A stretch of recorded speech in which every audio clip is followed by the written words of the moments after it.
마태복음 12장 오늘은 1절부터 20절 말씀으로 같이 나누고 싶은데요. 12장 1절을 제가 읽을게요. 그때 예수께서 안식일에 밀밭 사이로 가실새 제자들이 시장하여 이삭을 잘라 먹으니 저는 이 1절부터 너무 좋았는데 그 이유는 예수님께서 일부러 배고파 보이는 제자들을 위해서 모르는 척 이렇게 쓱 밀밭 사이로 가시는 모습이 이렇게 생각이 나는 거예요. 아마 제자들이 입 밖으로는 배고프다는 말을 하지는 않았을 거예요. 하지만 사랑하는 제자들의 얼굴만 봐도 그들이 배고프구나 하시며 필요를 채워주시려고 가시는 모습이 너무 이렇게 사랑이 많은 예수님의 모습이 보였어요. 특별히 논란이 될 수 있고 비난받으실 수 있는 안식이래요. 역시 2절에 바로 나와요. 2절 바리새인들이 보고 예수께 말하되 보시오 당신의 제자들이 안식일에 하지 못할 일을 하나이다. 바로 공격을 받으세요. 그런데 예수님께서는 어떻게 말씀하시냐면 바리새인들이 먼저 하지 못할 일을 했다고 하는 그 이유가 뭐냐면 율법에 맞지 않다는 거예요, 이게. 하지만 3절, 4절, 5절 쭉 말씀하세요. 다윗이 배고파서 또 하나님의 전에 들어가서 제사장 외에는 먹으면 안 되는 걸 먹었던 거.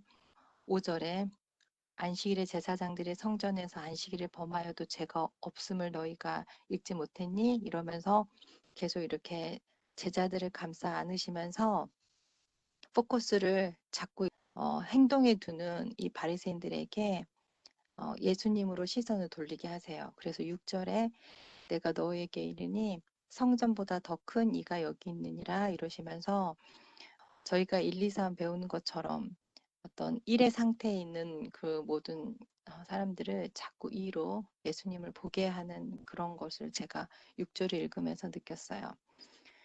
그러면서 하시는 말씀이 7절에 나는 자비를 원하고 제사를 원하지 아니하노라 하신 뜻은 너희가 알면 무죄한 자를 정죄하지 아니하였으리라라고 말씀하세요. 저는 이 말씀이 되게 신기했는데 왜냐하면 무죄하다고 그랬어요.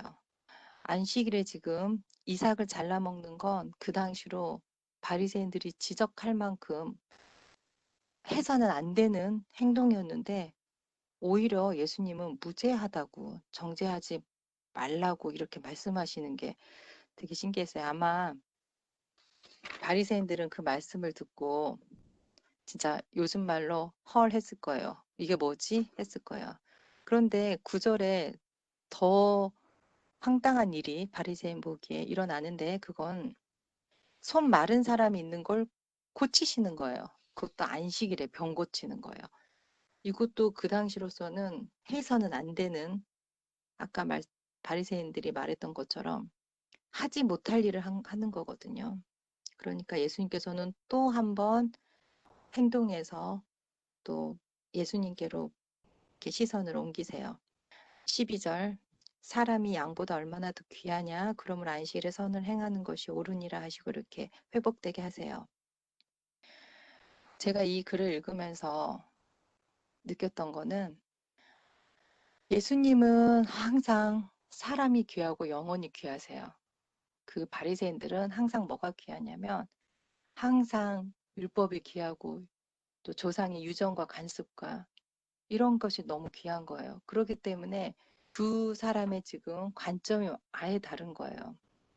그런데 바리새인 관점에 보면은 그런 의문의 율법들이 중요하기 때문에 사람은 전혀 거기 부속품처럼 지켜야만 되는, 지키지 않으면 그 영혼의 가치가 하나도 없어지는 이렇게 돼버리고 예수님의 시선을 봤을 때는 율법의 완성은 사랑이니까 율법을 이루신 예수님의 눈에 보기에는 그 율법보다 제 영혼이 귀한 거예요. 그래서 참 요즘으로 치면 이 두 가지가 뭘까? 안식일에 밀밭 사이로 가서 잘라 먹은 거나 병 고치는 일이 요즘으로 말하면 글쎄 어떤 게 해당될지는 잘 모르겠어요.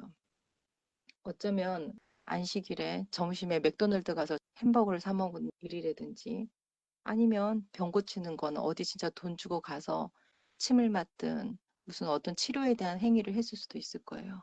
그거는 우리 생각에 안 되는 것 중에 되도록이면 집에서 밥을 먹고 되도록 돈을 쓰지 않아야 되나. 어쩜 우리의 생각 속에 있는 거라면 우리도 어쩌면 글쎄 이게 정확한 그런 표현은 아니겠지만 여하튼 바리새인들이 그때 당시에 굉장히 비난할 만큼 이 두 가지 행동은 사실 해서는 안 되는 행동이었어요.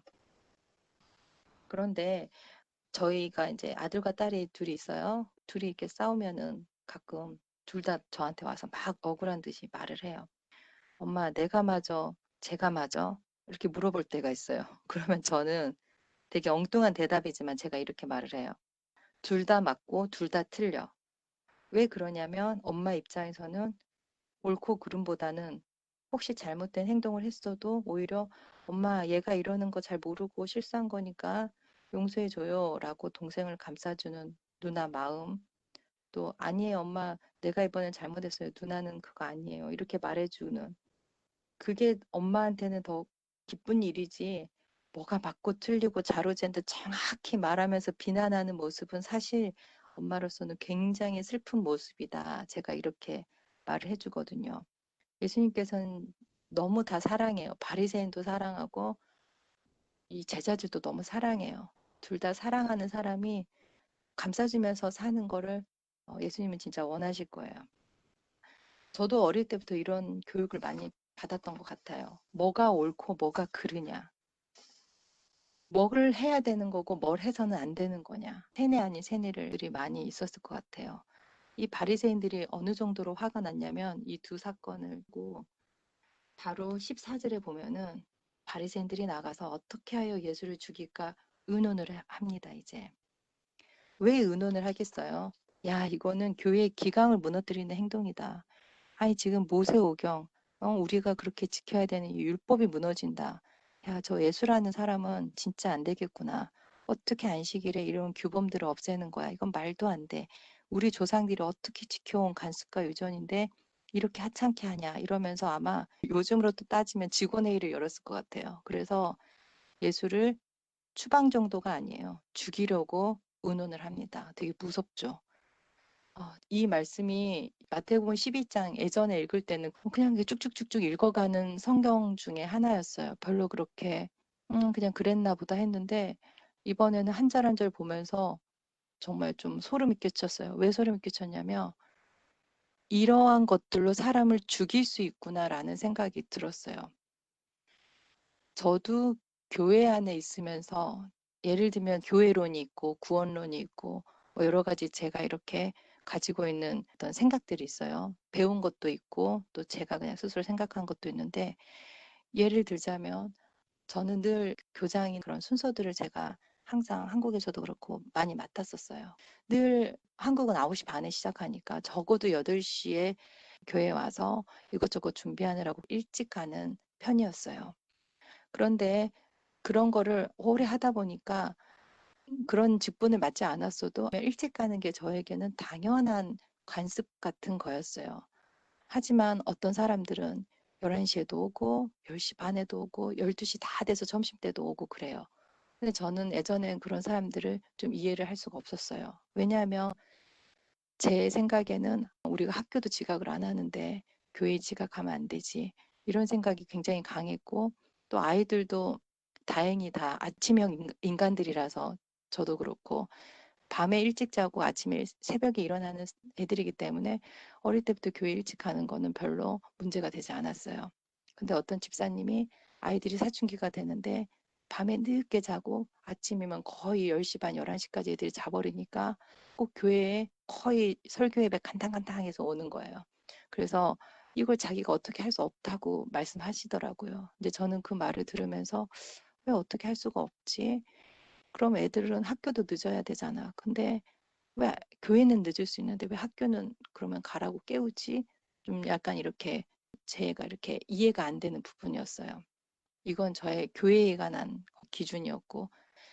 그래서 이렇게 제가 보니까 각자의 어떤 생각 속에 자기 기준들이 되게 있어요. 그리고 그 기준에 못 미치면 바리새인들처럼 직접 말로 할 수는 말로 하기도 하고 어떤 사람은 또 말로 하지 않고 저 사람 왜 그럴까라고 이렇게 생각할 수도 있어요.